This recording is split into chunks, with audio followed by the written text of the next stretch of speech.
Sietse Ierde mij wil graag sporten. Met name voetballen vindt er machtig mooi. Maar meid van onder Fjouwerdaagse, daar hie hij ont een peermanelien nog neer hoe nijtocht.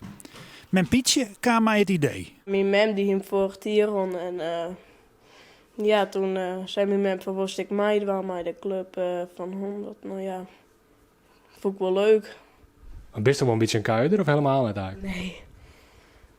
Ik vond er eerst eigenlijk helemaal niks aan, maar na een peer 18 wist ik wel wat om me net te vervelen. En toen vond ik wel goed. Speciaal voor de 100ste editie is er een club van 100 oprichten. Met 100 band die binnen in 2004. Maar is er toch net 4 te 4 van een jongen van Alve? Nou, ik vond het heel erg meevallen. Het is zo'n leuk feest.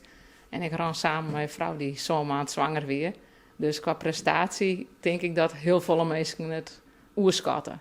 Als het goed traint, dan is dat goed te doen. De band moet alle dagen 30 kilometer rennen. En dat is een aardig eind.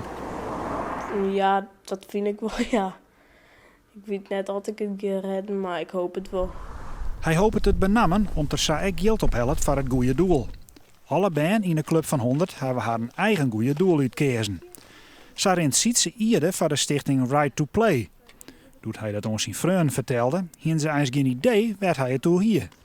Ze zijn van welke vierdaagse? Schoendienst. Nee. Dochs hebben ze hem de laatste weken wel geholpen met trainen. Al woe hij er net zo vaak op uit. Soms met 80 en dan in je 80 en dan is het wel kleren. Ik heb 1 keer in de 2 weken altijd.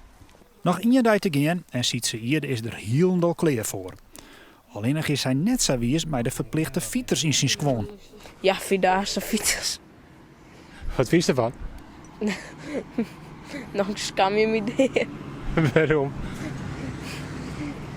Wat laten we eens even omschrijven. Ze zijn knal oranje en knalgroen.